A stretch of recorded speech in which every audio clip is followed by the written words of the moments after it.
नमः पार्वतीपतये हर हर महादेव। सकुङ्कुमविलेपनामलकचुम्बिकस्तूरिकां समन्दहसितेक्षणां सगरचापमाशाङ्कुशाम् अशेषजनमोहिनीमरुणमाल्यपूषाम्बरां जपाकुसुमभासरां जपविधौ स्मराम्यम्बिकाम् अतिमधुरचापहस्ताम् अपरिमितामोदबाणसौभाग्याम् अरुणाम् अतिशयकरुणामभिनवकुलसुन्दरीं वन्दे। नमः पार्वतीपतये हर हर महादेव। कमलाक्षी कल्मषघ्नी కల్మషం అనే దానికి మూలికి అని అర్థం చెప్పుకోవచ్చు. అంటే చాలా చెడు పదార్థము కల్మషం. దేని వలన మనుష్యులకు అనగా ప్రాణులకు చాలా కష్టాలు వస్తాయో దానికి కల్మషం అని. పాచి పేరుకులు పోతూ ఉంటే ఆ ప్రక్కనే వాడు కూడా కూర్చుని ఉంటే ఆ గాలి వీడికి సోకితే వీడికి రోగాలు రావండి. అందువల్ల కల్మషం అనేది పాపం. ఆ పాపాత్ముడై వాడు ఉంటూనే ఉంటే, పాపాలు వాడు వెంట ఉంటే వాడికి మంచి చేయాలనే సంకల్పం ఎక్కడ చూస్తుంది. ఈ పూజ చేసిన వాళ్ళందరికీ ఏమొచ్చింది, ఈ నామాలు విన్న వాళ్ళందరికీ ఏమొచ్చింది, కల్మషుడికి ఇటువంటి బుద్ధులు కలుగుతుంది. వీళ్ళందరూ ఏం బాగున్నారండి, అయిపోయింది, ఒక మాట అయిపోయింది. అది కల్మషం యొక్క ఈ కల్మషాన్ని ఇది ఒక రకమైనది కాదు, ఎన్నో రకాలు. మనం ఒకదాన్ని క్లీన్ చేస్తే రెండోది క్లీన్ చేస్తే మూడోది, అవి వస్తూనే ఉంటాయి. అవి ఇన్ని అని చెప్పడానికి వీల్లేదు. ఎన్నో రకములైనటువంటి కల్మషాలు. ఆ కల్మషముని సమస్తాన్ని పోగొట్టాలి అంటే మనం ఆ అమ్మ చరణార విందాల్ని ఆశ్రయించకపోతే వీళ్ళన్నిటినీ ఎవ్వడూ పోగొట్టలేడు. నఖచంద్రికయా నిరస్తతాపే. అమ్మవారి చరణార విందాల్ని హృదయంలో మనం ధ్యానించినట్లయితే ఆ అమ్మవారి చరణముల్లో ఉండేటువంటి చక్కటి పగడం లాంటి అంగుళిలు 10 అంగుళిలు ఉన్నాయి, 10 వేళ్ళు. వాట్లకు ముత్యంలాగా చక్కటి గోళ్ళు ఉన్నాయి. ఆ నఖములన్నీ చంద్రికల్లాగా తెల్లగా ఉన్నాయి. ఆ నఖ చంద్రికల కిరణాలు వస్తే మన తాపాలు, కల్మషాలు, పాపాలు అన్నీ పోతాయి. ఈ మనస్సు కూడా ఎటువంటిదంటే నిజానికి చంద్రకాంతమణి లాంటిది. చంద్రకాంతమణి గురించి వింటే ఎవరికైనా తెలుస్తుంది. చంద్రకాంతమణిపై చంద్రకిరణం సోకినట్లయితే నీళ్లు కారుతూ ఉంటాయి. అందువల్ల చాలా పెద్ద పెద్ద రాజాధిరాజులు ఏం చేస్తారంటే వాళ్ళ ఇళ్లల్లో చంద్రకాంతమణులు పొలుస్తారు. ఏ కిటికీల్లోంచైనా చంద్రకిరణాలు పడితే ఇల్లంతా చాలా చల్లగా ఉంటుంది. అలాగే మనస్సు చంద్రకాంతముడిలాగా చేసుకుంటే ఆ అమ్మవారి నఖచంద్రికలు అక్కడ ప్రకాశిస్తూ ఉంటే అక్కడ తాపం ఉండమన్నా ఉండదు, హృదయంలో పాపం ఉండమన్నా ఉండదు, పరిగెత్తిపోతుంది. మీరు ఇంటి నిండా పొగ పెట్టి దోవల్ని పట్టుకుని వచ్చి కూర్చోబెడితే ఉంటాయా ఏంటి? పొగ ఎప్పుడు పెట్టారో పోతే. అలాగే ఎప్పుడైతే నఖచంద్రికలు మన హృదయంలో తెలియడం ఆరంభించినాయో అప్పుడు తాపాలు, పాపాలు ఏమీ ఉండవు. అందువల్ల కల్మషముని అన్నిటినీ పోగొడుతుంది. దీనికి అమ్మవారు కల్మషాన్ని పోగొడుతుంది అనడానికి ప్రమాణం ఏమిటి అని చెప్తూ భగవద్గీత ప్రమాణంగా ఇచ్చారు. భగవద్గీతలో చెప్పిన వారు గీతాచార్యుడు కృష్ణుడు అని మనం అనుకుంటున్నాం కదా. ఎందుకంటే గీతల్లో ఎక్కడైనా గీతాచార్యుడు అహం అని శబ్దం వాడితే ఆ అహం అనే శబ్దానికి అర్థం ఎవరండి? గీతాచార్యుడే కావాలి. కానీ ఆచార్యుల వారు గీతకు వ్యాఖ్యానం చేశారు. ఆయనకి గీత ఏం తెలియకుండా లేదు. ఆయన అంటున్నారు అహం అనేది అమ్మవారే అంటున్నారు. అంటే ఎవరైతే శ్రీ విద్యోపాసకులు ఉన్నారో వారు కృష్ణుణ్ణి, లలితా త్రిపుర సుందరి రాజరాజేశ్వరిని భిన్నంగా చూడరు. రెండు ఒకటిగానే చూస్తారు వాళ్ళు. కదాచిల్ లలితేశాని పూరూప కృష్ణ విగ్రహ. అది ఇట్నుంచి చూస్తే కృష్ణుడిగా ఉంటుంది, అట్నుంచి చూస్తే లలితగా ఉంటుంది. ఇద్దరు ఒకటే, ఏమీ తేడా లేదు.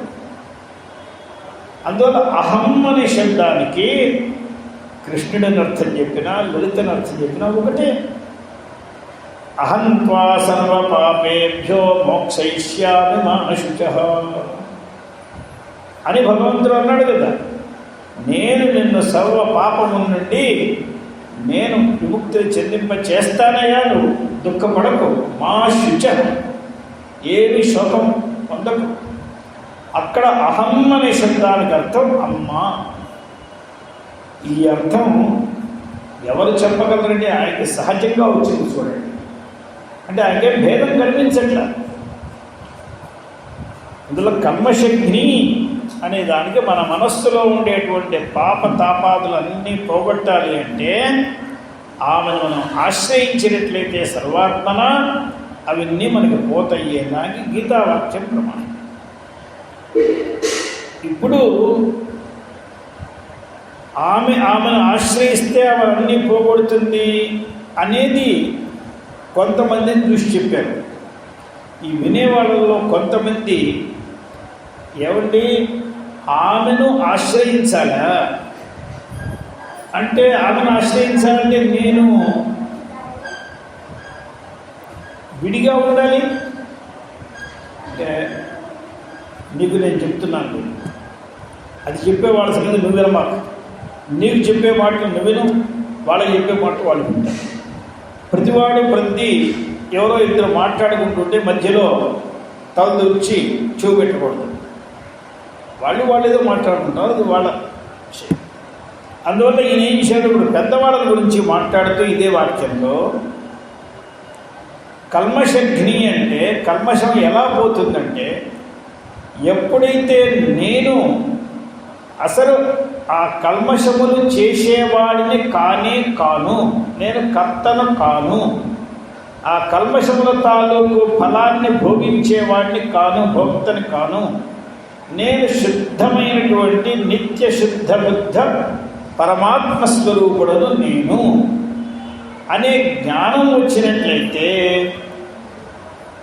అజ్ఞానం వలన వచ్చినటువంటి కర్తృత్వ భోక్తృత్వాదులు అన్నీ పుట్టుకుపోతాయి.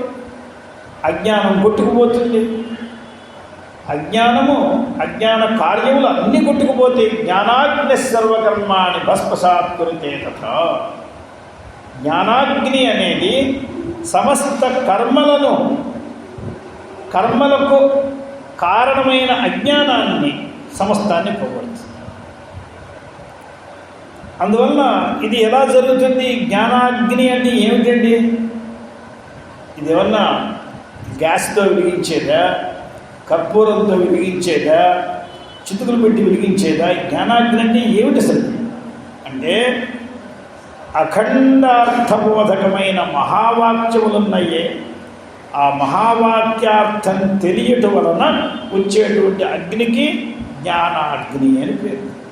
ఆ వాక్యార్థం వలన ఒక జ్ఞానం వస్తుంది కదండి, ఆ జ్ఞానానికే అగ్ని అని పేరు. ఎందువలంటే అగ్నిలాగా పనిచేస్తుంది ఆ జ్ఞానం. అగ్నిలాగా పక్కన ఉన్న వాటి అన్నిటినీ వెంటనే తగలబెట్టేస్తుంది. అందువల్ల ఆ జ్ఞానానికి అగ్ని అని పేరు పెట్టి జ్ఞానాగ్ని. ఇది ఎక్కడి నుంచి వస్తుంది? అఖండార్థ బోధనం చేసేటువంటి మహావాక్యం నుండి వస్తుంది. మహావాక్యంలో ఏముంటాయి? అహం అనేటువంటి నేను, తత్ అనేటువంటి ఆ పరమాత్మ, ఈ రెండు ఒకటే అని చెప్పేటువంటి ఒక పదం, 3 పదాలే ఉంటాయి. ఎందుకంటే ఏముండవు, దాంట్లో 30 పదాలు ఉండవు. కానీ దీనికి మహావాక్యములు పేరు. మనకి ఇంతకంటే పెద్ద పెద్ద సెంటెన్స్ చాలా ఉన్నాయి మనకి. అందుకే సెంటెన్స్కి తక్కువేం లేదు, కానీ అవేం మహావాక్యాలు కాదు. తత్వమసి మహావాక్యం. 3 పదాలు ఉన్నాయి. 3 పదాలంటే మహావాక్యం ఎలా అయిందని? మహత్తరమైన అర్థాన్ని బోధింపజేసేది కాబట్టి అది మహావాక్యం. నీవు వాక్యంలో ఒక సబ్జెక్ట్కి అనేక అడ్జెక్టివ్ వేసుకోవచ్చు, ఒక ఆబ్జెక్ట్కి 50 విశేషణాలు వేసుకోవచ్చు, క్రియకు చాలా విశేషణాలు వేయచ్చు. వేస్తే 50 పదాలు 100 పదాల సెంటెన్స్ అవుతుంది. కానీ ఇంతకీ నువ్వు చెప్పేది ఏమిటి? చిన్న విషయం. అందువల్ల అది అఖండార్థబోధకం కాదు. ఈయన 2 పదాలు చెప్పినా కూడా ఒక్కొక్కసారి ఒకే పదం ఉంటుంది. ఒక పదం ఉన్నప్పటికీ కూడా అది మహావాక్యం. ఓం అనేది మహావాక్యం, ఒకే అక్షరం, అది మహావాక్యం. మనందరం రామ రామ రామ అంటాం కదండి, ఇది మహావాక్యం ఉన్నారు. రామ అనేది తక్కువది కాదు. మనకి రమ్ అని ఒక అక్షరం, ఎలాగైతే రా రా రీ రీ ఇట్లా మనం దాంట్లో రమ్ రహ అంటాం కదండి. రమ్ అనేటువంటి అక్షరాన్ని మంత్రశాస్త్రజ్ఞులందరూ ఏం చెప్తారంటే అగ్నిబీజం అంటారు. ఇప్పుడు మనం రామ్ రామ్ రామ్ అని అంటూ ఉంటే ఈ అగ్నిబీజం ఏం చేస్తుంది? సంసారం అనే మహాసాగరాన్ని శోషింపజేస్తుంది. సంసారం అనే సాగరం ఎండిపోతే ఇక పిల్లలందరూ ఆడుకోవడానికి పెద్ద గ్రౌండ్ తయారైంది. ఎంత పెద్ద గ్రౌండ్ అండి, ఎంతమంది పిల్లలు ఆడుకోవచ్చు. దీంట్లో ఎంతమంది అయినా ఆడుకోవచ్చు, ఎవరికి భయం లేదు. ఇది సాగరంగా ఉన్నప్పుడు అడుగు పెట్టాలంటే భయం. ఈ రామ్ రామ్ రామ్ రామ్ అని ఎప్పుడు అన్నాడో అప్పుడు సాగరం అంతా ఎండిపోయింది. ఇక ఎండిపోతే అందరూ దీంట్లో వచ్చి దొరుకుతూ ఉంటారు, ఎవరికి ఏం భయం లేదు. అందువల్ల అది కూడా మహావాక్యం. ఈ మహావాక్యముల వలన వచ్చేటువంటి ఏ జ్ఞానం అయితే ఉందో దానిని అగ్ని, జ్ఞానాగ్ని. అది ఏం చేస్తుంది? సర్వకర్మలను భస్మం చేస్తుంది. ఆ కర్మలు అంటే కర్మలను భస్మం చేస్తే మీరు ఒకరు భస్మం చేస్తూనే ఉండండి, ఇంకో ఒకరు కర్మలు వస్తూనే ఉంటాయి. దీనికి అర్థమేంటి? ఇక మళ్ళీ భస్మం చేసిన తర్వాత రావడానికి వీల్లేదు. రావడానికి వీల్లేదంటే కర్మలకు కారణమైన అజ్ఞానం ఉంటే మళ్ళా అజ్ఞానం కర్మల కొండల్ని తయారు చేస్తూ ఉంటుంది. నువ్వు ఇక్కడ పిండి చేస్తూ ఉంటూ అక్కడ కొండలు తయారవుతూ ఉంటాయి. ఎప్పుడైతే జ్ఞానాగ్ని అజ్ఞానాన్ని తొలగించిందో అప్పుడు ఇంకా ఏముందండి? జ్ఞానాగ్ని పక్కన అజ్ఞానం వచ్చి కూర్చోలేదు. మనం ఇన్ని లైట్లు వేసుకుని కూర్చొని లైట్లు వెలుగుతూ ఉంటే ఈ పక్కనే వచ్చి అంధకారం కూడా కూర్చోగలదా ఏంటి? కూర్చోలేదు. సృష్టి అయిన తర్వాత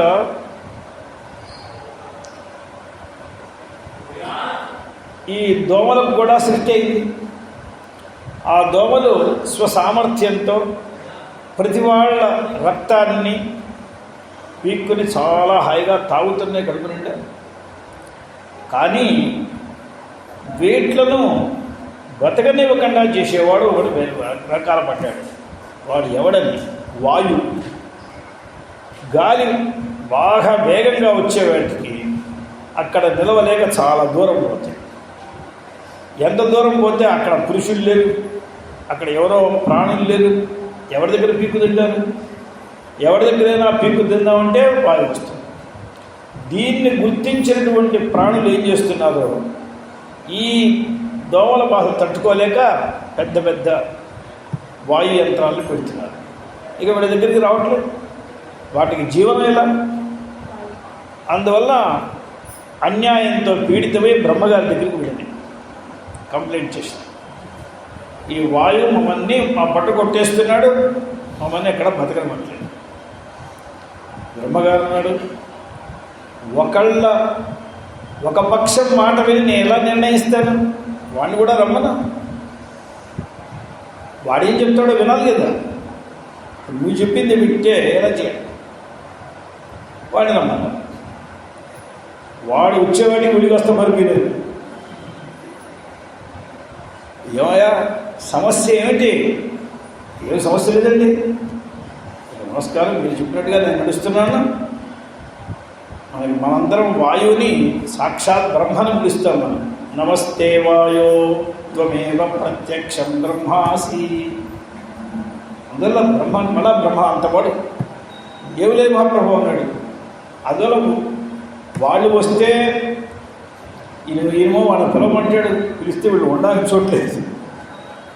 అలాగే జ్ఞానాగ్ని వచ్చిన తర్వాత ఎక్కడుందండి అజ్ఞానం చూపించండి, ఏం చెప్తారు? వాయువు వచ్చిన తర్వాత ఎక్కడున్నాయి? విడిపోయినాయి. ఆయన రావడానికి ముందుగానే విడిపోయినాయి. బ్రహ్మగారి దాకా వచ్చేదాకా లేవు. ఆయన ఎక్కడో 1000 కిలోమీటర్ల దూరంలో ఉంటే అప్పటికే వేగం వచ్చింది, పోయినాయి, మారిపోయినాయి.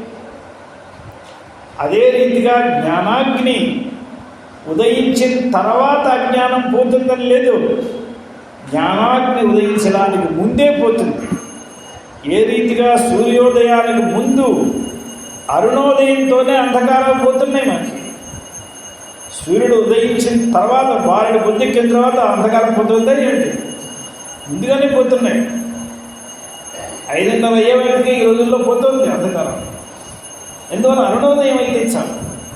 అలాగే మహావాక్యార్థంలో జీవబ్రహ్మైక్యం అనేటువంటి జ్ఞానం కలిగి ఆ అమ్మవారినే నేను అనేటువంటి జ్ఞానం కలిగే వాటికి అజ్ఞానం పోతే ఇక కర్మలు ఎక్కడ ఉంటాయి? కర్మలు పోతే తాపాలు ఎక్కడ ఉంటాయి? పాపాలు ఎక్కడ ఉంటాయి? అవన్నీ పోయినాయి. అందువల్ల జ్ఞానాగ్ని సర్వకర్మాణి మహావాక్యజన్య సాక్షాత్కార రూప బ్రహ్మ విద్య, అదే జ్ఞానాగ్ని. అందువల్ల ఇక్కడ సర్వకర్మాణి అని ఒక మాట అన్నారు. జ్ఞానాగ్ని సర్వకర్మాణి అన్న చోట పెద్ద విచారం ఉన్నది. సర్వకర్మలంటే అర్థమేంటి? ఎందుకంటే కర్మలను 3 మూటలుగా కట్టిపెట్టాడు. ఒకటి సంచితం, ఒకటి ఆగామి, ఒకటి ప్రారంధం. ఏమిటి దీనికి అర్థం? మనం ఎంత అనేక కోట్ల జన్మల నుండి ఎంత పుణ్యపాపాలని సంపాదించామో దానిని సంచితం అని అంటారు. దానిలో ఖర్చు అయిపోయింది, ఏదో అయిపోయింది. ఖర్చు అయిపోగా మిగిలిగా ఉండి దాన్ని సంచితం అని పేరు. అదొక పెద్ద మూట. దీంట్లో ఎవడు దొంగిలించలేడు మన కర్మాన్ని, ఏమీ కాదు. మనం ఎక్కడ పడేస్తే అక్కడే ఉంటుంది. ఈ సంచితం అనేది ఒక పెద్ద మూట. ఈ సంచితాన్ని ఎవడు నాశనం చేయలేడు. ఇక ఆగామి ఉన్నది. ఇక పైన రాబోయేటువంటి జన్మలలో దానిని అనుభవించాలి. అది ఇంకా అనుభవించడానికి పక్వంగా రాలా, పచ్చిగా ఉంది. దానికి కాలంతో పరిపాకం రావాలి. అవి అలా అదొక మూట, ఆగామి.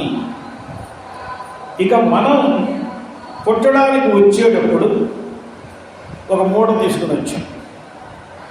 ఈ జన్మలో, ఈ ఇంట్లో, ఈ ఊళ్ళో, ఈ రకమైన కులంలో ఇన్ని పుణ్యాలు, ఇన్ని పాపాలు అనుభవించి తీరాలి అని మొట్టమొదలే ప్లాన్ వేసుకుని వచ్చేసాం.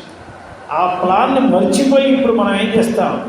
నాకెందుకు వచ్చింది ప్రారంభం, నువ్వేగా తీసుకుని వచ్చింది, అది మర్చిపోయినాడు వాడు ఆ విషయాన్ని.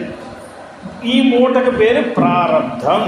ప్రారంధం అంటే అర్థం ఏంటంటే, ఏ మూట నుండి ఖర్చు చేయడం ఆరంభించామో దానికి ప్రారంధం అని పేరు. అంటే ఆరంభింపబడినది. ప్రారంధం అనే దానికి ఆరంభింపబడినది. అంటే ఇప్పుడు మన దగ్గర చాలా పెద్ద పెద్ద కట్టలు ఉన్నాయి. ఒక కట్టలోంచి ఖర్చు ఆరంభించాం, దానిలో సగం వదిలేసి మళ్ళీ ఇంకో కట్ట తీసుకోం కదా, దాన్ని పూర్తి చేస్తాం. ఈ జన్మ అయ్యేవాడికి అది పూర్తి. పూర్తయ్యేటప్పుడు నిశ్శేషంగా పూర్తి కాదు. నిశ్శేషంగా పూర్తి అయితే చచ్చిన తర్వాత ఎక్కడికి వెళ్తాడండి? అందువల్ల ఇక్కడి నుంచి వెళ్ళి మళ్ళా జన్మ ఎత్తే వరకు కూడా ఇవి ఉంటూ ఉంటాయి. అంటే ఇప్పుడు ప్రారంభంలో కూడా ఏం జరుగుతాయంటే కొన్నింటిని అనుభవించేస్తాం, కొన్ని అనుభవించడానికి మళ్ళీ పెట్టుకుంటాం. ఇళ్లల్లో ఆడవాళ్ళు ఇవాళ వంటైన వెంటనే మొత్తం ఇల్లంతా ఖాళీ చేయరు. ఇది రేపటి పనికొస్తుంది, ఇది నీళ్ళు పనికొస్తుంది, అలా అట్టే పెడతారు. అలాగే ఈశ్వరుడు కూడా వీడి ప్రారంధాన్ని ఇంకొంచెం అట్టే పెడతాడు. అక్కడికి వెళ్ళడానికి కావాలి, ఇక్కడికి వెళ్ళడానికి కావాలి. ఇప్పుడు సర్వకర్మాణి అన్నప్పుడు ఈ సంచితం, ఆగామి, ప్రారంధం అనే మూడు కూడా పోతాయా? పోవా. ఏమంటే సర్వకర్మ అన్నారు కాబట్టి మొత్తం పోతాయి అని ఒక వాదం. అలా కాదండి, కేవలం ప్రారంధం మాత్రమే పోతుంది అనేది ఒక వాదం. ఇప్పుడు జన్మ ఎత్తాడు, ఈ జన్మంతా అనుభవించి ఈ జన్మ నుంచి తిరిగి ఎక్కడెక్కడికో వెళ్ళి పునః జన్మ ఎత్తడానికి వచ్చేంత వరకు ఈ ప్రారంధం అనేది పనిచేస్తూ ఉంటుంది. కానీ వీడికి గురువు అనుగ్రహంతో, ఈశ్వరానుగ్రహంతో, వీడి పరమ ప్రయత్నంతో వీడికి ఒకవేళ జీవించిన దశలోనే ఆ జ్ఞానాగ్ని వచ్చిందైతే ఆ జ్ఞానాగ్ని మిగతా వాటింటే భస్మం చేసేస్తుంది. అప్పుడు సంచితం అంతా పోతే ఇక వీడికి జ్ఞానం కలిగిన తర్వాత మరుసటి రోజు నుంచి వీడికి దుఃఖాలు సుఖాలు అనుభవించడానికి ఏముండవు. ఎందుకంటే సుఖ దుఃఖాలను అనుభవింపజేసేది కర్మ కదా. ఆ కర్మ అయిపోయింది, కర్పూరం కలిగినట్టు కలిగిపోయింది. ఇక వీడికి ప్రాణం పోయిన తర్వాత ఈ లోకానికి వెళ్ళాలి, ఆ లోకానికి వెళ్ళాలి, దక్షిణ మార్గంలో వెళ్ళాలి, ఉత్తర మార్గంలో వెళ్ళాలి, ఏమీ లేవు. ఇది దీనిలో మనకి గౌడపాదుల వారు, ఇంకా త్రిపుర రహస్యకారులు, ఇంకా అనేక మంది సర్వకర్మలు నాశనం అయిపోతాయి అనేవాడు. శంకర భగవత్పాదులు మాత్రం గీతా భాష్యంలో సంచితమే పోతుంది అనే విషయాన్ని చెప్పారు. మరి గౌడ భగవత్పాదులు పరమ గురువులు కదండి. ఎందుకంటే శంకర భగవత్పాదులకు గురువులు గోవింద భగవత్పాదులు గురువు గౌడ భగవత్పాదులు. మరి గౌడపాదాచార్యులు చెప్పిన దాన్ని ఎందుకు ఈయన వదిలేస్తున్నారు అని అంటే దానికి వస్తుతః ఆయన స్వాభిప్రాయం కాదు. ఇది చిన్న పిల్లలకు ఈ రకంగా సమాధానం చెప్పి వాళ్ళ మనస్సుని సమాధానపరచడానికే చెప్పారు. ఆయన హృదయం కూడా సమస్త కర్మలు కూడా నాశనం అవుతాయి చెప్పడమే, అదే తాత్పర్యం. కానీ ఏమిటి దీంట్లో ఉన్న లాభం ఏమిటి అంటే జ్ఞాని అయిన వాడు కూడా లోకంలో కష్టాలు అనుభవించే వాళ్ళని చూస్తున్నాం, సుఖాలు అనుభవించే వాళ్ళని చూస్తున్నాం. లోకంలో అనుభవిస్తున్నాం కదండి. ఇప్పుడు రమణ మహర్షి ఎంత పెద్ద జ్ఞాని, ఆయనకి చివరిలో పెద్ద క్యాన్సర్ వచ్చింది. ఇది ఏమిటండి పాపం అని చెప్పాల్సిందే కదా. మరి అలాగే కొంతమంది జ్ఞానులు, ఇప్పుడు విద్యారణ్య స్వాములు ఉండేవారు, అంతకుముందు చాలా దరిద్రులుగా ఉండేవారు. వారు తర్వాత లక్ష్మి ఆమె స్వర్ణ వర్షాన్ని కురిసింది. చాలా పెద్ద సామ్రాజ్యాన్ని, ఇవాళ శృంగేరిలో ఉండే వైభవం అంతా ఆయన దగ్గర నుంచి వచ్చింది.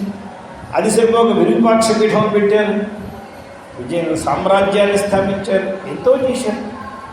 ఇవాళకి కూడా అక్కడికి వెళ్తే అక్కడ శిలలు అక్కడ ఉండేవన్నీ మనకి చాటి చెప్తున్నాయి ఎవరు విద్యారణ్యులని. అక్కడ ఆయన కొన్ని స్తంభాలతో ఒక మంటపం కట్టాడు. ఆ స్తంభాన్ని అటువంటి స్తంభాన్ని తెచ్చాడు. మనం దాని మీద కొడితే ఒకటి షడ్జం పలుకుతుంది, సా అనే స్వరం ఏదో అది వస్తుంది. దాని మీద మరొక దాని మీద వెళ్తే మధ్యమం పలుకుతుంది, మరొక దాని మీద వెళ్తే పంచమం పలుకుతుంది.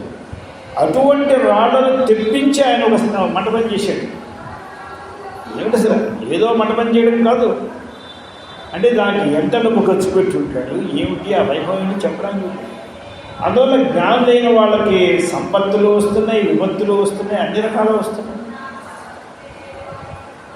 ఇవన్నీ ఏమిటి అని అంటే దీంట్లో నిజమైన విషయం ఏమిటంటే వీరికి సంపత్తని విపత్తని మనం అనుకుంటున్నాం తప్ప వాళ్ళు అనుకోవట్లేదు. ఎందుకంటే రమణ మహర్షి గారు నాకు క్యాన్సర్ వచ్చిందని ఆయన అనుకోలేదు. ఆయన చేతి మీద క్యాన్సర్ వచ్చినప్పుడు కొంతమంది నూనె రాసేవాళ్ళు, అథవా నూనెలో ముంచి పల్సటి గుడ్డలు దాని మీద వేసేవాళ్ళు, ఈగులు ఇవన్నీ పూర్తాయి. ఆయన ఒక రోజు అన్నారు, వాళ్ళకి తృప్తికరంగా నా చేయి ఉన్నట్లయితే ఎందుకు మీరు అడ్డు పెడతారు అంటే ఈయనకేమీ తేడా లేదు సార్, ఈయనకి దాని అనుభవమే లేదు. అంటే ఈయన ప్రారంభం ఏం చేస్తుంది? అందువల్ల వాస్తవ అజ్ఞాని జనబోధార్థం ప్రారబ్ధం వదతి వైశ్రుతి. అజ్ఞాని జనబోధార్థం, అజ్ఞులకు తెలియజేయడానికి ఇదంతా అంగీకరిస్తారు. ఈ అంగీకరించడం కేవలం వీళ్ళకి సమాధానం. అలా అంగీకరించకపోయినట్లయితే గురు శిష్య సంప్రదాయం ఉండదు. ఎందుకంటే కొంతమంది ఏం చేస్తారు, అసలు జీవన్ముక్తులే లేరు, విదేహముక్తులే అందరూ అంటారు. అంటే దేహం ఎప్పుడు పడుతుందో అప్పుడే ముక్తులైతారు తప్ప జీవించి ఉన్న కాలంలో ముక్తులు కాదు అని కొంతమంది అభిప్రాయం. ఎందుకంటే వాళ్ళు మళ్ళాగా మాట్లాడుతూ ఉంటారు, మళ్ళాగా నవ్వుతూ ఉంటారు, మళ్ళాగా నవ్విస్తూ ఉంటారు, మళ్ళాగా ఏడుస్తూ ఉంటారు, వాళ్ళకి కష్ట సుఖాలు ఉంటాయి. అప్పుడు వాళ్ళని ముక్తులు అనడం మనకి రుచించదు మనకి. కానీ అలా అనకపోయినట్లయితే ఈనాడు మనం బ్రహ్మ విద్యను ఎవరి దగ్గర నుంచి పొందుతాం? ఎవరో ఒకరు ముక్త జీవులు ఉండాలి, ఉంటే కదా గురు శిష్య పరంపర. ముక్త జీవులే ప్రపంచంలో లేకుండా ఎవడైతే ముక్తి అయిందో వాడు వెంటనే అటుపక్కకు వెళ్ళిపోతూ ఉంటే మనకి ఎవడు ముక్తి కానివాడు, బంధంలో ఉన్నవాడు మన ముక్తుడిని చేస్తాడా? అది జరగలేదు. అందువల్ల ఆచార్యులు వారే ఉంటారంటే ఈ గురు శిష్య పరంపరను పెట్టాలి కాబట్టి జీవన్ముక్తిని అంగీకరించి, ఇప్పుడు జీవన్ముక్తిని అంగీకరించిన మాత్రంతో వీడు జీవించిన మాత్రంతో వీడితో దుఃఖి అని అర్థం కాదు. ఎవడో ఒకడు స్వప్నంలో ఒక బిచ్చగాడు తను రాజైనట్లుగా స్వప్నం చూశాడు.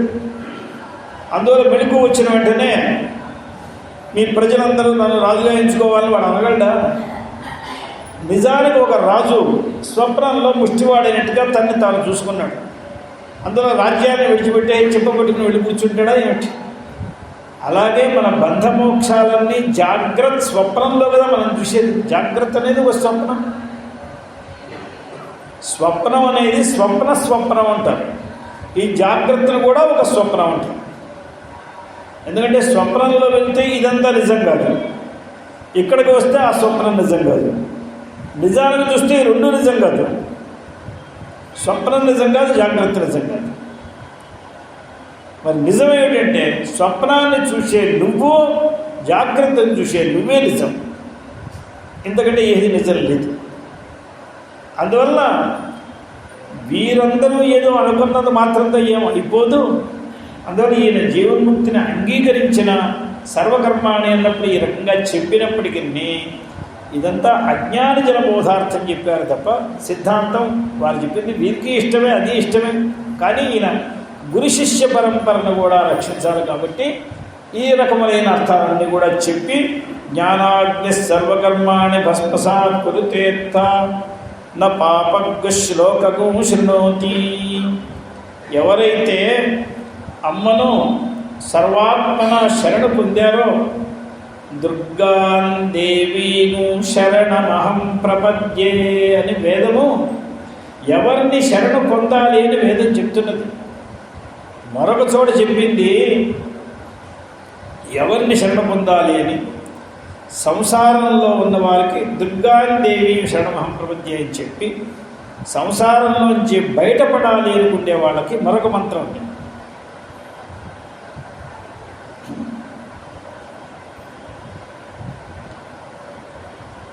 నేను మధ్యలోంచి చెప్తున్నాను, దానికి ముందు ఉండేదాన్ని డాష్ డాష్ పెడుతున్నాను, అది మీరు పూర్తి చేయండి.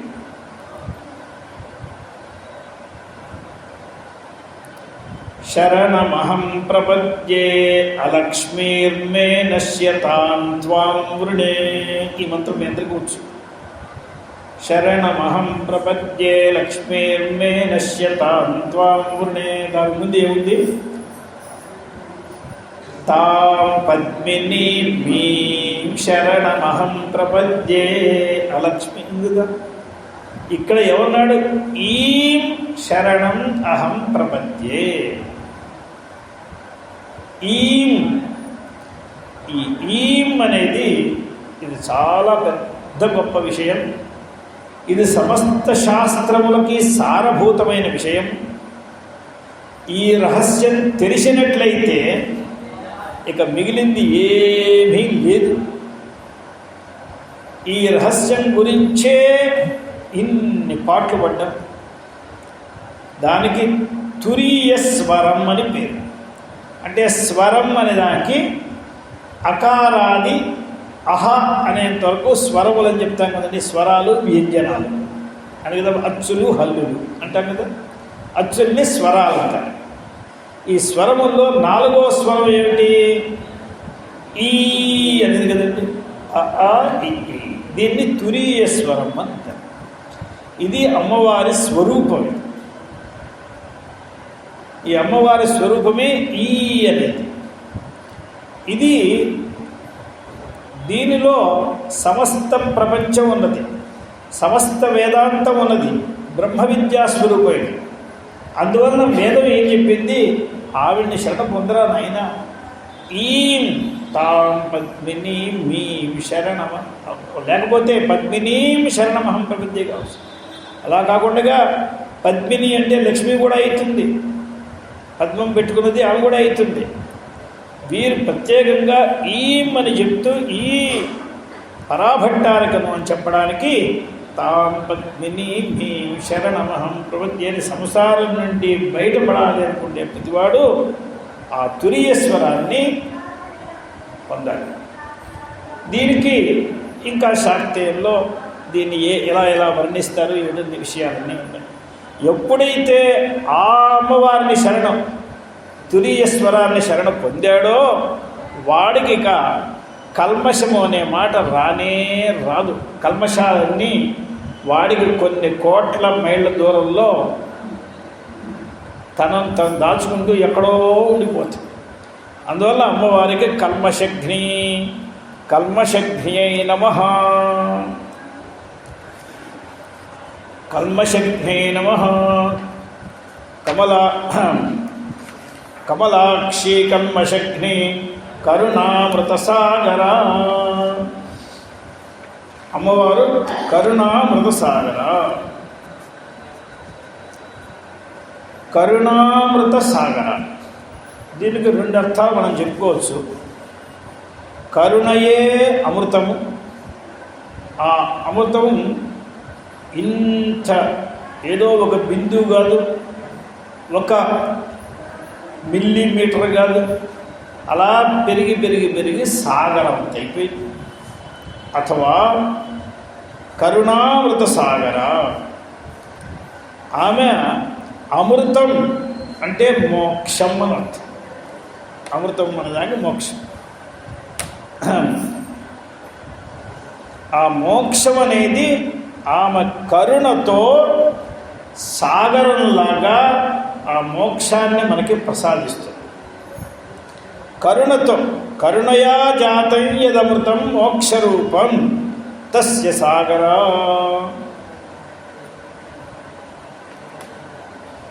ఇప్పుడు ఉప్పు నీళ్లు సూర్యకిరణముల ద్వారా మేఘాల్లో ఉండి అవి మళ్ళా మనకి ఆ నీరు ఎక్కువయ్యి కారు మేఘాలు వచ్చి గాలికి ప్రేరితమై ఒకసారి మన ఊళ్ళో కురిస్తే అమృతధారలు కురుస్తున్నాయి ఉప్పు నీళ్ళ నుంచి వచ్చి.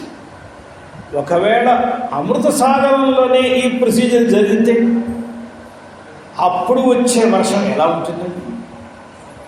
అది అమృతత్వం. ఏం చెప్పాలి దానికి? చెప్పడానికి మనకు నోరే లేదు.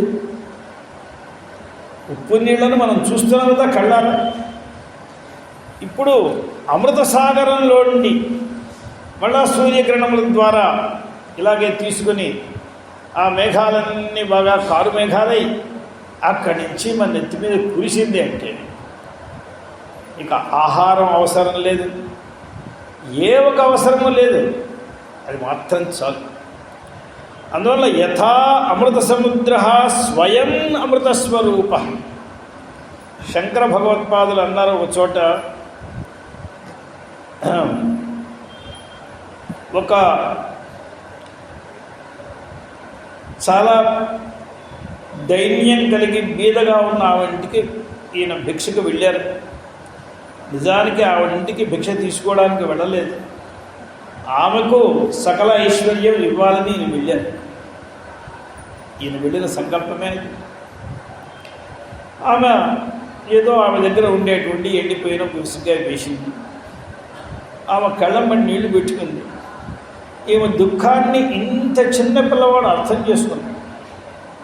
విశేషం ఏంటంటే ఇవాళ 25 ఏళ్ళు వచ్చిన పిల్లలు జేబుల్లో చేతులు పెట్టుకుని తండ్రిని డబ్బులి తండ్రి కష్టాన్ని అర్థం చేసుకోవట్లేదు. కానీ ఈయన 5 సంవత్సరాలు లేవు పిల్లవాడికి. ఈయన ఆ తల్లి కష్టం ఏమిటో అర్థం చేసుకుని వెంటనే అమ్మవారిని ప్రార్థించారు. ఆ ప్రార్థించినప్పుడు సరిగ్గా ఆయన ఏది చేసినా ఒక ఆశ్చర్యం. మనకి అమ్మవారి గురించి చెప్పే మంత్రంలో 16 అక్షరాలు ఉన్నాయి. అలాగే ఈ అమ్మవారిని చెప్పేటువంటి శ్రీ సూక్తంలో 16 మంత్రాలు ఉన్నాయి. ఈయన కూడా 16 శ్లోకాలు రాశారు. యద్యపి శ్రీయ పంచదశర్చంచ అని చెప్తారు, కానీ దాని తర్వాత ఉండేటువంటి మంత్రం కూడా దాన్ని కూడా గణన చేసుకుంటే 16. అలాగే శ్రీ విద్యలో కూడా మళ్ళీ ఒక లక్ష్మీ బీజాన్ని వేసుకుంటే అది కూడా ఒక షోడశ అవుతుందని అనేక శాస్త్రాల్లో చెప్పారు. వీరు కూడా 16 శ్లోకాలే రాశారు.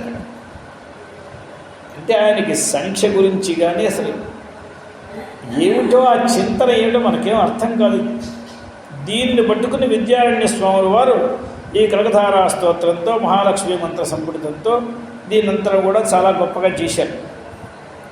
ఇక్కడ దానిలో ఆయన ఏమంటారంటే దద్యాద్దయానుపవనో ద్రవిణాంబుధారామస్మిన్న కించన విహంగ శిశౌ విషణ్ణే దుష్కర్మ ఘర్మమపనీయ చిరాయ దూరం నారాయణ ప్రణయనీ నయనాంబువాహ అని. అమ్మవారికి నారాయణి అని ఒక పేరు. ఆమె కంటి చూపు ఇక్కడ వర్షం కురిపించాలి. నయన అంబువాహ. అంబువాహం అంటే మేఘం, అంబు అంటే జలం, దాన్ని మోసుకుని వచ్చేది మేఘం. అంబువాహ. ఏమిటండి మేఘం? ఇక్కడ నేత్రమే, అమ్మవారి నేత్రమే మేఘం. నయన అంబువాహ, నేత్రరూపమైన అంబువాహ. ఎందుకంటే నేత్రం కూడా ఆమె ఆ కంటి పాప చాలా నెల్లగా ఉంది. మేఘం, కారు మేఘం ఎలా ఉంటుందో అలా ఉంటుంది. అందువల్ల నయనాంబువాహ. ఆ నయనాంబువాహం ఏం చేయాలి? దద్యాత్, ఇచ్చుగాక. ఏమి ఇవ్వాలి? ఆ నయనాంబువాహం ఇవ్వాల్సిందే ద్రవిణాంబుధారం. అంబుధారలను, జలధారలను ఇవ్వాలి. ఇంతకుముందు పెద్ద పెద్ద వర్షాలు పడితే మన వాళ్ళు అనేవాళ్ళు ముసలి ధారలు పడ్డాయండి. అంటే ముసలం అంటే రోకళ్ళలాగా ధారాలు పడ్డాయి. ఇంతంతలా ధారలు పడేవి, భూమి చిల్లు పడుతుందాన్ని మించే. ఆ వర్షాలను ఇప్పుడు చూడట్లే. ఇప్పుడు చాలా పెద్ద పెద్ద వర్షాలు వచ్చాయి. ఇప్పుడు 4 చినుకులు పడితేనే ఊరంతా సముద్రం అవుతుంది. మొత్తం డ్రైనేజ్ గీనేజ్ అంతా కలిసిపోతుంది, అందరి ఇళ్లలోకి వచ్చేస్తుంది. 4 అంతస్తులున్నా కూడా వస్తుంది. ఆ వర్షాలు పడితే ఏమవుతుందో అసలు తెలియదు. అటువంటి పెద్ద పెద్ద ధారలు ద్రవిణాంబుధారాం దద్యాత్. ద్రవిణాంబుధార, ద్రవిణం అనే శబ్దానికి అర్థము కేవలం ధనం కాదు, సాధన సంపత్తి.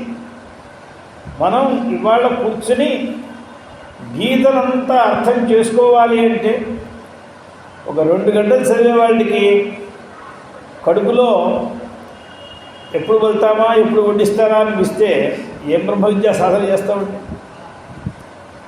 అలా కాకుండా ద్రవిణ అంబుధార అంటే సాధన సంపత్తిని చేయడానికి తగిన శక్తిని ఇయ్యి. 4-5 గంటలు కూర్చుని శ్రీ విద్యోపాసన చేసేవాళ్ళు విశేషార్చన చేస్తారు. దానికి ముందు 4-5 గంటలు అన్నీ తయారు చేసుకుంటారు. ఇన్ని తయారు చేసుకోవాలి, ఇంత పని చేయాలంటే ఎంతటి సాధన శక్తి ఉండాలి వారికి. దాన్నే ద్రవిణాంబుధార. అది మేఘములు, ఎక్కడో ఉన్న మేఘాలు సరిగ్గా మన ఊరి వైపుకి, మన పొలాల వైపుకి ఎలా వస్తాయండి అవి? మనం ఏమైనా తాడు వేసి లాగుతామా? మనం ఏమైనా తోసుకుని వస్తామా? అవి ఎలా రావాలి? ఈశ్వరానుగ్రహంతో గాలి అటు వీచాలి, ఆ గాలిని బట్టి రావాలి. ఆ గాలి ఒక్కొక్కసారి ఏంటంటే మంచి బాగా నల్లటి మేఘాలు వస్తాయి, ఒకసారి గాలి వచ్చి చల్లాచలం చేసేస్తుంది. ఊరంతా ఇంత దుమ్ము లేస్తుంది. ఏదో పెద్ద వర్షం కుషిట్గా ఉంటుంది, 5 నిమిషాల్లో ఏమీ ఉండదు, మొత్తం పోతుంది. అదొక ప్రారంభం.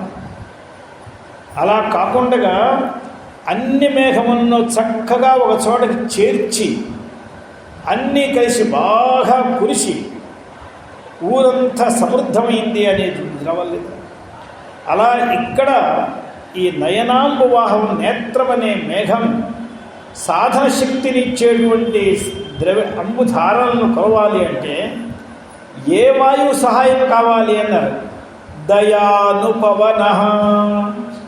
అనుకూలమైన వాయువుకి అనుపవనం అని పేరు, ప్రతికూలమైన వాయువుకి ప్రతిపవనం అని పేరు. అది అన్నింటినీ చెల్లాచెదరు చేసేస్తుంది. అనుపవన అనుకూలమైన వాయువు. ఆ అనుకూలమైన వాయువు ఏమిటంటే దయ. అమ్మవారి దయ ఉండాలి. దయ లేకపోతే మన ఊళ్ళో కొరదు, మన ఇంట్లో కొరవద్దు. దయానుపవన ద్రవిణాంబుధార. ఇది ఎక్కడ కొరవాలి అని ఆచార్యులు చెప్తున్నారు. ఒక పక్షి ఒక గూడులో గుడ్లను పెట్టి పొదిగి, అవి చిన్న పక్షులే. అది ఏం పక్షి? చాతక పక్షి. చాతక పక్షి అని మీరు వినుంటారు. దాన్ని తెలుగులో ఏమంటారు నాకు సరిగ్గా గుర్తు రావట్లేదు. ఆ చాతక పక్షులు ఏం చేస్తాయంటే, అమ్మా, ఈ చాతక పక్షి అనేవి ఏం చేస్తాయంటే ప్రాణం పోయినా భూమి మీద పడ్డ నుండి నీళ్ళని తాగవు. వర్షం పడేటప్పుడు నేరుగా ముఖం తెరుచుకుని ఉంటాయి. దాని నోట్లో పడితే దాంతో కడుపు నింపుకుంటాయి. దాని నోట్లో పడకుండా పక్కన పడినట్లయితే వదిలేస్తాయి. కానీ భూమి మీద పడ్డ నీరు మాత్రం ప్రాణం పోయినా సరే ముట్టుకోరు. మంచి ఎండాకాలంలో దాని శరీరంలో ఉండే నీరంతా ఎండిపోయింది. తల్లి ఎక్కడి నుంచో తెచ్చి ఏదైనా చుక్క నీరు పోస్తుందంటే తల్లి ఎండిపోయిందో తెలియలేదు. వీడు ఒక్కడైపోయినాడు, ఈ చాత కూడా ఒక్కడైపోయినాడు. దీనికి కళ్ళు తిరిగిపోతున్నాయి. ఆ సమయంలో ఎక్కడి నుంచో ఒక మేఘం వచ్చి ఆ మేఘం నుండి వర్షం పడుతూ దీని నోట్లో 4 ధారలు పడితే అది ఎంత సుఖంగా ఉంటుందండి. అస్మిన్ అకించన విహంగ శిశౌ. విహంగం అంటే ఆకాశంలో తిరిగేటువంటిది పక్షి, దాని శిశువుని నేను చాతకంలాగా నీ కోసమే ఎదురు చూస్తున్నాను. చాతక పక్షిలాగా నాకు వేరే ఉపాయమేం తెలియదు. అక్కడ ఉంది కదా నదులు, అక్కడ గంగా నది ఉంది, ఇక్కడ యమునా నది ఉంది అంటే నాకేం తెలియదు. నువ్వు నా నోట్లో పోస్తే పోయి, లేదా నా ప్రాణాలు తీసుకో. అస్మిన్ అకించన, ఏమీ తెలియదు, ఏమీ లేదు, ఏమీ చేతకాని వాడు. విహంగ శిశువు, అది చాలా దుఃఖితురాలైంది. విషణ్ణే, ఎంతో ఎండలకి మాడిపోయి ఎప్పుడో ఆషాఢ మాసం రాదా, తొలి కర్తలు రావా అని ఎదురు చూస్తూ కూర్చుంది. అప్పుడు ఏం చేయాలి? ఎన్నో కాలంగా వేడి సూర్య తాపంతో తాడలేకుండా ఉన్నారు. ఆ సూర్య కిరణములు బాగా రోహిణీ కార్తె, ఈ కార్తెల్లో బాగా మండిపోయేటువంటి ఎండలని ఘర్మం అని అంటారు. అది ఏమిటి అన్నారు ఇక్కడ? వాడు చేసుకున్నటువంటి దుష్కర్మలు, దుష్కర్మ ఘర్మం. ఆ దుష్కర్మలన్నీ కూడా ఈ ఎండ. దీనిని దూరం చేయాలి. బాగా దూరం చేసి, ఒక పక్క ఎండ మండిపోతుంది, ఒక పక్క ఏదో 2 చుక్కలు కూసినాయంటే దానివల్ల కొత్త రోగాలు కూడా వస్తాయి. ఇంత ఎండలో వర్షం కురిస్తే ఏమైందండి? అప్పుడే శరీరంలో పుక్కులు అన్నీ వచ్చేస్తాయి. అందువల్ల ఆ ఘర్మాన్నంతా దూరం చేయి. దుష్కర్మ ఘర్మం అపనీయ చిరాయ దూరం, చాలా దూరం చేయి, చాలా కాలానికి దూరం చేయి. అప్పుడు ఇది కొరవాలి. అందువల్ల ఇప్పుడు మనకి ఈ కరుణామృత సాగరం అనేది ఎప్పుడు వస్తుందంటే, అమ్మ దయతో ఆమె కటాక్షం పడితే, ఈ కటాక్షం అనేటువంటి మేఘమే ఆ అమృత సాగరంలో ఉండేటువంటి దాన్ని తీసుకుని మన నెత్తికి వస్తుందన్నమాట. అందువల్ల యథా అమృత సముద్ర స్వయం అమృత స్వరూపస్సన్ అన్యాని లోకాన్ అమృతపాయ మేఘాత్ విముక్తామృతేన సంజీవతి. ఆ మేఘం అనేది అమ్మవారి కండ్లే, నేత్రములే. ఆ మేఘములతో అందరినీ తడిపి అందరినీ కూడా సంజీవింపజేస్తుంది, చాలా చక్కగా జీవనం వచ్చేట్లు చేస్తుంది. అందువల్ల కరుణామృత సాగర, కరుణతో అమృత సాగరాన్ని తయారు చేసి ఆమె వీరందరినీ కూడా చాలా చక్కగా జీవింపజేయడం అంటే అర్థం ఏమిటి? జీవింపజేయడం అనే దాని అర్థం వీడి జీవనానికి ప్రయోజనం ఏమిటో దాన్ని కల్పించడం. వీడు పుట్టిన దానికి, ఇన్నాళ్ళు బతికిన దానికి, ఏ తల్లో వీడిని మోసి పెంచిన దానికి ప్రయోజనం ఏంటంటే వీడు ఏదైనా ఒక ప్రయోజకుడు అవుతాడు. ఏమిటి వీడి ప్రయోజకత్వం? పశువులు పక్షులు తిన్నట్లుగా తినడమా? వీళ్ళ పిల్లలకి పెట్టుకోవడమా? ఏమిటి వీడి ప్రయోజకత్వం? మరల తిరిగి గర్భరంధ్రంలో ప్రవేశించకుండా ఉంటాడు. పునర్గర్భరంధ్రం న ప్రవిశంతి ధీరా. ఎవడైనా ఒకడు ధైర్యవంతుడంటూ ఒకడు ఉంటే, ప్రయోజకుడంటూ ఒకడు ఉంటే, వాడు మళ్ళా నేను ఏ గర్భరంధ్రంలోకి ప్రవేశించను అనేటువంటి పని చేసుకోవాలి. ఆ పని లేకుండా ఏదో నేను ఇల్లు కట్టానండి, బిందులు కట్టానండి, మేడలు కట్టానండి, ఈ పని చేశానండి, ఆ పని చేశానండి, ఇంతమంది కనిపెట్టానండి, ఇవేమీ లాభం లేవు. తథాన్యేమి కల్పేష నిర్విణ్ణ చిత్తాస్తదేకం సమాధాయ బిందుత్రయంతే పరానంద సంధాన సింధో నిమగ్న. ఆ పరానంద సంధానంలో, ఆనందానుసంధానంలో నిమగ్నులైన వారు మాత్రమే ఈ పని చేయాలి. ఇది ప్రయోజకత్వం. ఆ తల్లి 9 మాసాలు పోసిన దానికి ఇదే కారణం. మలమూత్రాల్లో ఉన్న నిన్ను క్షణానికి శుద్ధి చేసిన కారణం ఇదే. రోగాలతో ఉండి నేను నెత్తిని వేసుకుని సంకరం వేసుకుని వెళ్ళిన దానికి కారణం ఇదే. ఏదో ప్రయోజకుడు పోయి ఆ తల్లిని కూడా ఉద్ధరిస్తామని. కులం పవిత్రం జననీ కృతార్థ అంటారు. ఎవడికి యస్య బ్రహ్మణి రమతే చిత్తం, ఎవడి చిత్తం పరబ్రహ్మ యందు రమిస్తుందో వాడిని కన్న తల్లి ఆమెకు కూడా ముక్తి. ఇంత సేవ చేసిందండి వీడికి. ఈనాడు జీవన్ముక్తుడైనటువంటి వాడికి ఆమె చేసిన సేవ కాస్త సేవ. అటువంటి సేవలన్నీ చేసి ఆ తల్లి ముక్తురాలైతుంది. ఆ కులమే ఉద్ధరింపబడుతుంది. కులం పవిత్రం జననీ కృతార్థ విశ్వంభర పిన్ని కూడా దాన్ని చెప్పారు. అందువల్ల ఇతను ఈ దయానుపవనంతో, అందువల్ల పరానంద సంధాన సింధవు నిమగ్న పునర్గర్భరంధ్రం నపశ్యంతి ధీరా.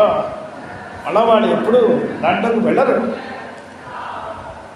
వికల్పములలో నిర్విణ్ణ చిత్తులు, నిర్విణ్ణం అంటే విసిగెత్తిపోయింది. ఇక మనం దాంట్లోకి వెళ్ళకూడదు. నిర్విణ్ణ చిత్తాహ, నిర్విణ్ణం అంటే చాలా విసిగెత్తిపోయింది మాట. ఏమిటి? వికల్పముల ఎందు. వికల్పం అనే శబ్దానికి అర్థం ఏంటండి? వికల్పం అంటే మనం ఏదో అనుకుంటాం, ఇలాగ చేయాలా అలా చేయాలా, ఇది కాదు వికల్పం. వికల్పం అనే శబ్దానికి అర్థము పతంజలి గారు యోగ సూత్రంలో రాశారు. పతంజలి ప్రణీత యోగ సూత్రంలో వికల్పం అనేది ఏమిటి అని అంటే,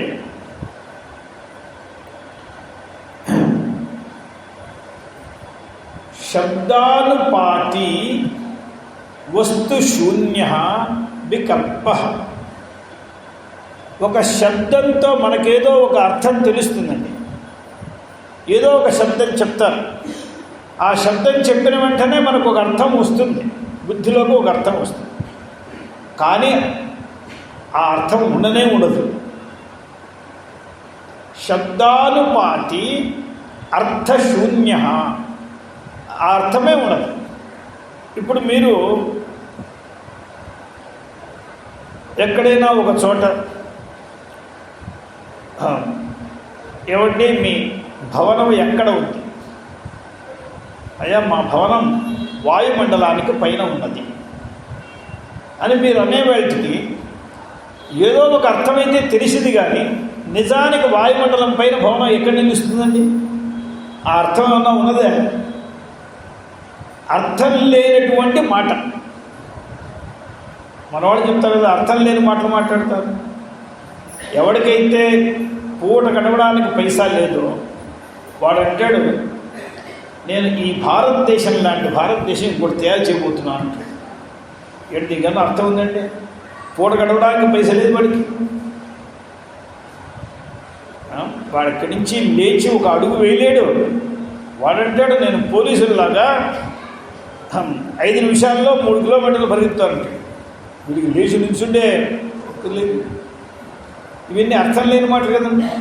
అంటే సర్వథా అర్థం లేని మాటలు ఎన్నో ఉన్నాయి. ఇప్పుడు వంధ్యాపుత్ర, ఆకాశ పుష్పం, శశిశృంగం, ఒక కుందేలు కొమ్ములు ఉంటాయే ఇవన్నీ. కానీ కుందేలు కొమ్ము అనే మాట అనేవాడికి మనకేదో ఒక అర్థం వస్తున్నది. ఆ అర్థం ఎక్కడ ఉంది అంటే లేనే లేదు. దీనికి వికల్పం అని పేరు.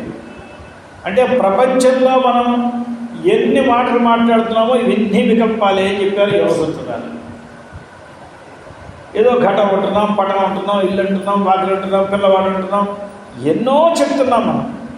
ఇవన్నీ వాడు చెప్తున్నారు. ఇవన్నీ అర్థం లేని మాటలు. ఎవడు పిల్లవాడు? ఎన్నాడు పిల్లవాడు? ఏదో 4 క్షణాలంటే పిల్లవాడైతే రొజ్జు మీద ఉన్న సర్పం కూడా అది కూడా సర్పమే. అది 4 క్షణాలు ఉందిగా. అంటే ఇప్పుడు శబ్దానుపాతి అర్థశూన్య వికల్ప. ఇటువంటి వికల్పముల్లో ఎన్ని రోజుల నుంచి, ఎన్ని యుగాలుగా, ఎన్ని కల్పకల్పాలుగా, ఎన్ని కోటి జన్మలుగా ఇదే వికల్పాల్లో నాకు ఇంతమంది పిల్లలుండి, ఎంతమంది ఉండి, ఇన్ని వాకిలు ఉన్నాయండి, అన్ని ఉన్నాయండి, ఇవి చెప్పుకుంటూ విసిగెత్తిపోలే. అర్థం లేని మాటలు మాట్లాడి విసిగే ఎత్తదా వీడికి. ఇంకో జన్మ ఎత్తి ఇలాగే మాట్లాడాలని అనిపిస్తుంది. అందువల్ల తథాన్యే వికల్పేష నిర్విణ్ణ చిత్త, వికల్పములు మాట్లాడి చూసి వికల్పములు మాట్లాడితే వింటూ ఉండడం, అంటే వాడు మాట్లాడే మాటకు అర్థం లేదు అని మనకి తెలుసు. చాలా బాగా మాట్లాడారు, చాలా బాగా చెప్పారండి, నేను చెప్పారండి మీరు, ఏమిటి ఆయన చెప్పింది ఏమిటి, వీడు విన్నది ఏమిటి, అర్థం లేని మాటను ఒకటి చెప్పడం ఒకటి వినడం, ఈ రెండుకి అర్థం లేదు. దాంట్లో విసిగెత్తిపోయింది మనసు వాడికి, నిర్విణ్ణ చిత్తా.